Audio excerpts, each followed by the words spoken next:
So today we are joined by Dr. Saman Kelegama, the Executive Director of the IPS, to get his perspectives on Sri Lanka's post-war economic progress.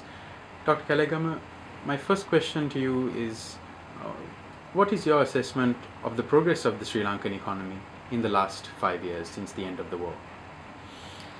Yes, I think we have made considerable progress after the war ended, and we are talking about the period from about mid 2009 till today.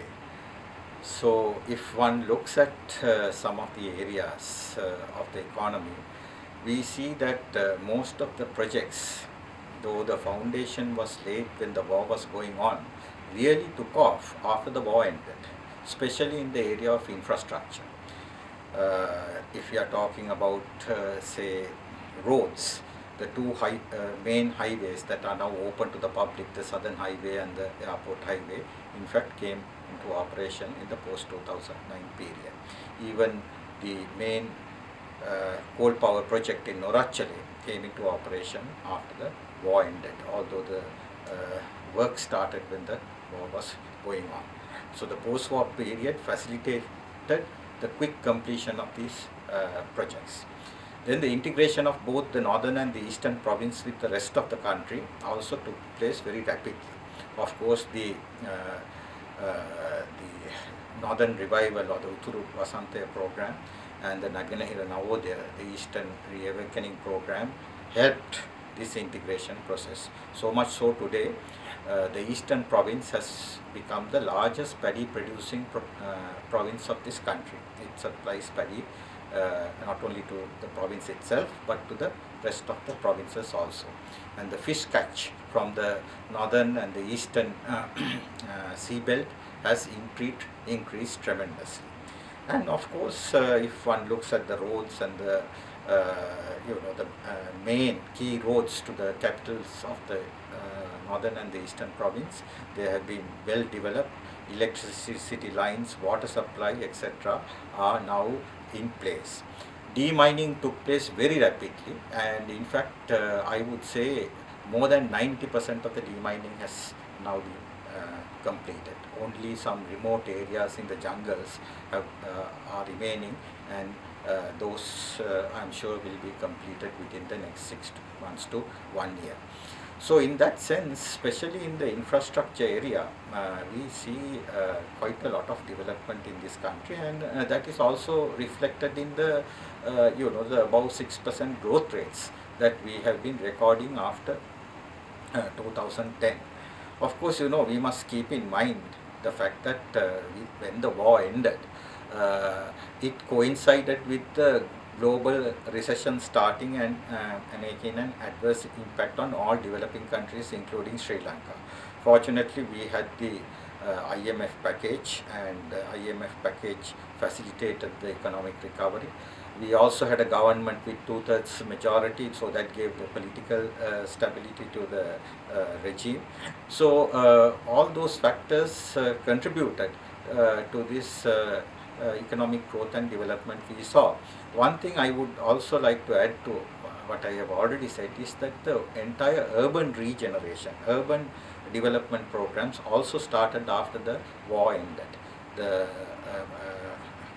modernization of the Colombo city, cities in the western province like Gampa, etc., especially catering to the growing needs of the emerging middle class population in this country, to a very great extent has been fulfilled by these urban development programs, which have to be welcomed.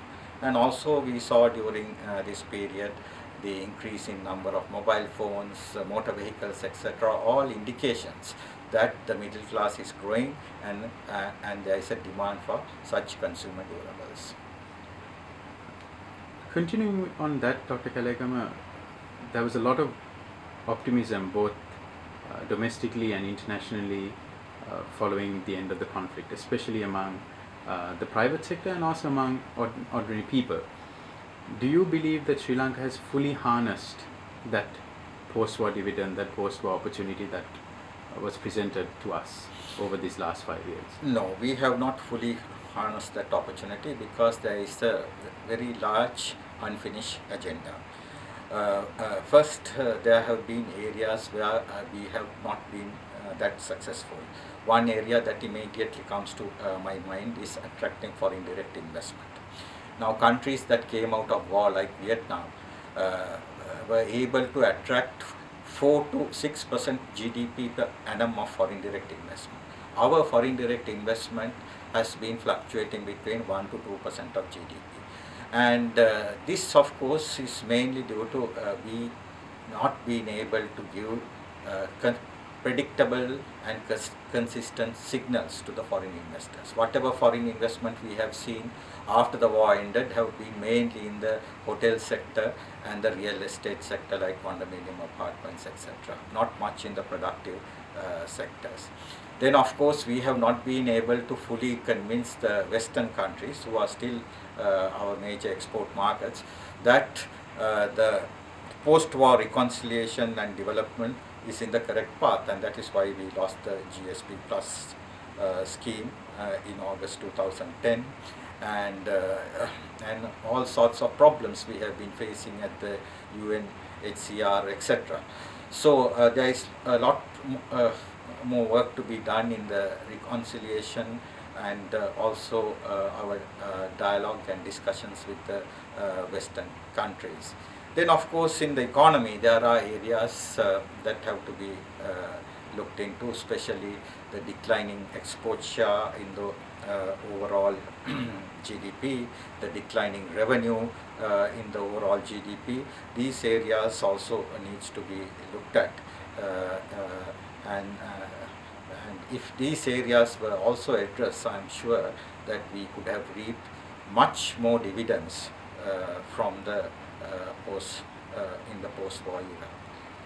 Moving on to my final question, Dr. Kelegama, and I think it follows nicely from that.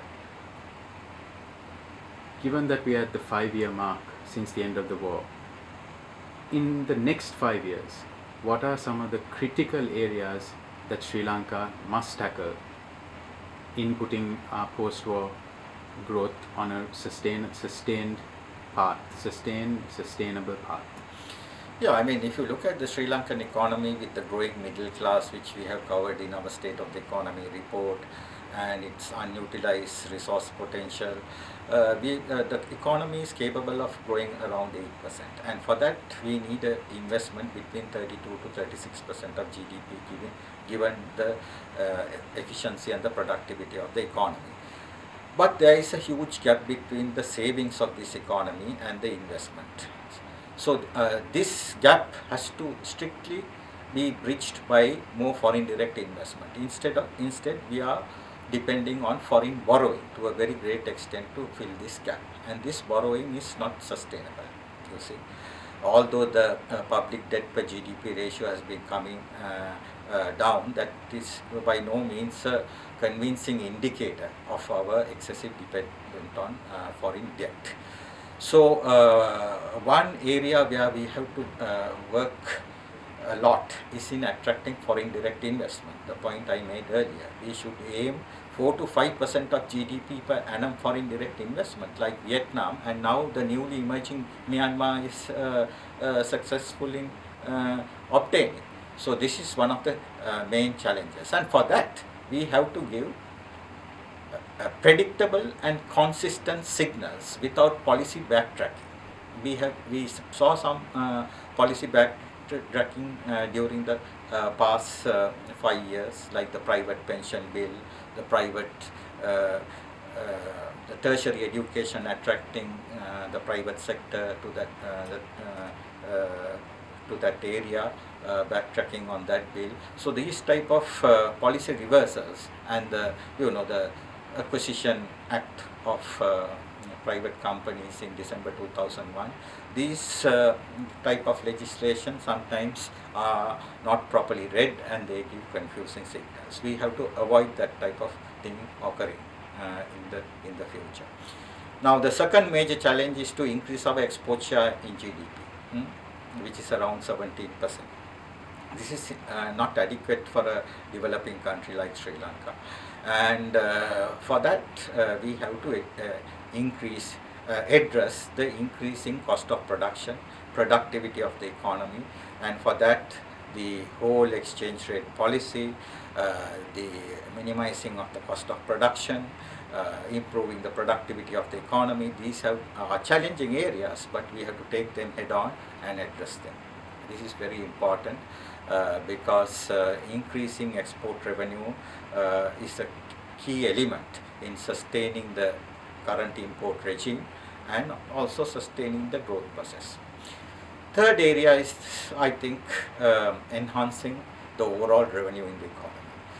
For us to maintain 6% GDP as capital expenditure, which goes for infrastructure development, which all of us should welcome, to maintain that, and also to ensure that the expenditures on the social sectors, especially education and health, where increasing expenditures are required at this juncture to improve skills in our system, improve more tertiary education institutions. We need more expenditure on the education sector.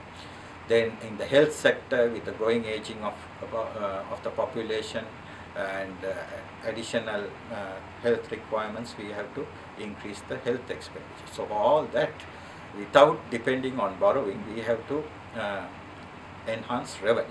So for that purpose, the Presidential Taxation Commission came up with a number of recommendations where Sri Lanka should consider seriously implementing them, so that in the medium term we enhance our revenue from the current 11 to 12% of GDP to about 18 to 20%, which we can.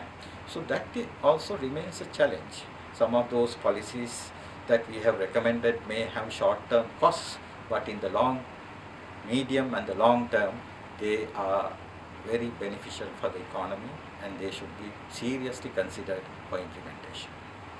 Thank you very much, Dr. Kelegama, for joining us on Talking Economics today. Thank you.